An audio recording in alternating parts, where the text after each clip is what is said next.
Mga igsoon na itong gisaulog ang unang Domingo sa Kwarisma. So, nining panahon sa Kwarisma, mag-ampo kita sa Ginoo nga makaton kita sa paggakos sa sakripisyo nga usa ka pamaagi sa pag-ayo o paglimpyo. So, tulo ka mga haligi, no? Tulo ka mga dagkong haligi ning panahon sa Kwarisma, isaysay sa tuwa sa panahon sa Miyerkules sa Badlis, ang pag-ampo, pagpuasa, paghatag o limos. So ang mga adlaw sa panahon sa Kwarisma lahi sa ubang mga adlaw sa tibuok tuig. Atong paligunon ang atong relasyon uban sa Ginoo. Si Jesus gitintal sa yawa sa iyang 40 ka adlaw didto sa kamingawan. Ya nindot kay usa may nakanindot, no? So, nakigbato kayo si Jesus, no? Sa tanang pamaagi, gitintar siya sa yawa, no? Pero ang yawa, mo bibiya kaniya, no? Yang katapusang bahin, mingon, bibiya kaniya sa makadiyon. No? So, mao ka na atong hinumduman mga kaigsunan, nga si Taning, maningkamot yung nagpangitag pamaagi, no? Aron makuha ang ato ang atensyon, o ato asiyang pansinon, no? So, parihas ni Jesus, kita gidala sa Espiritu Santo sa panahon sa pag-ampo o pagpuasa. Itabangan kita sa simbahan sa pagpamalandong kung asa na padulong ang direksyon sa atong kinabuhi. Lent is a privileged time of fasting and penance. Pero unsa nga klase sa pagpuasa ang gusto sa Ginoo sa atong kinabuhi? Si Papa Francisco mitubag ining maong pangutana sa iyang usa sa iyang morning meditation.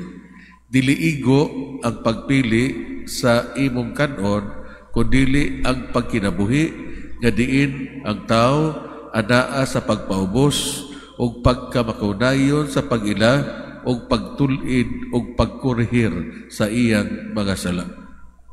Anaunta ang atong pagpaubos sa kaugalingon. Ang pagpuasa nga gipangandoy sa Ginoo, kamatuoran o pagkamakunayon. Ug sa atong pagkakabig, anaw ta ang tinuod nga pagbag-o o pag-usab sa kasing-kasing. There's a self-transformation nga ato ang makita sa tagsa-tagsa nato nga kinabuhi. Ang atong Ebanghelyo makaigsunan, nagsulti ka nato kung giunsa ni Jesus pagpakig-away sa tentasyon sa yawa. Padayon siya naghimo sa importanteng misyon para sa giharian sa Ginoo. Tungod sa pagpuasa ni Jesus, huyang siya emotionally and physically. O kini nga kasinatian o kahigayunan gisakyan sa yawa. Kini pwede usab nato i-apply sa atong kaugalingon kung anaa kita sa lowest moment sa ato ang kinabuhi.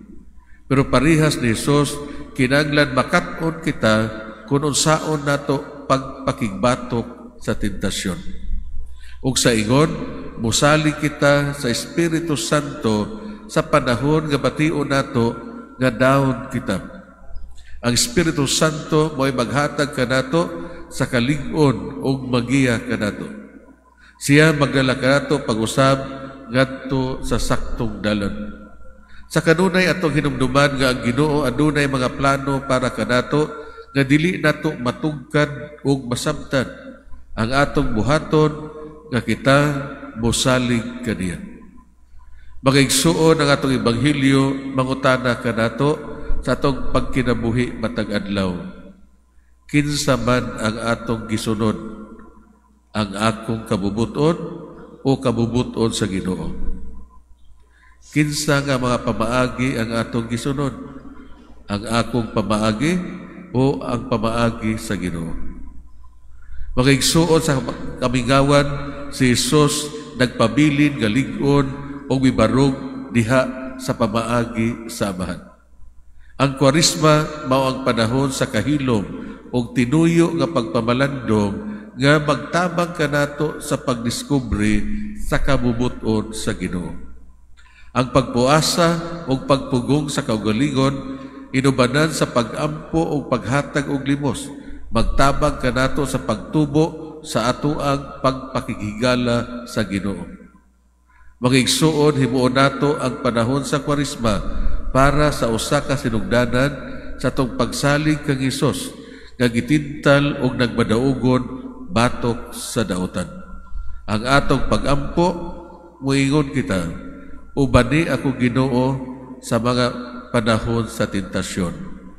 Amen. May nagpalihog atong baguhon ang atong pagtuo.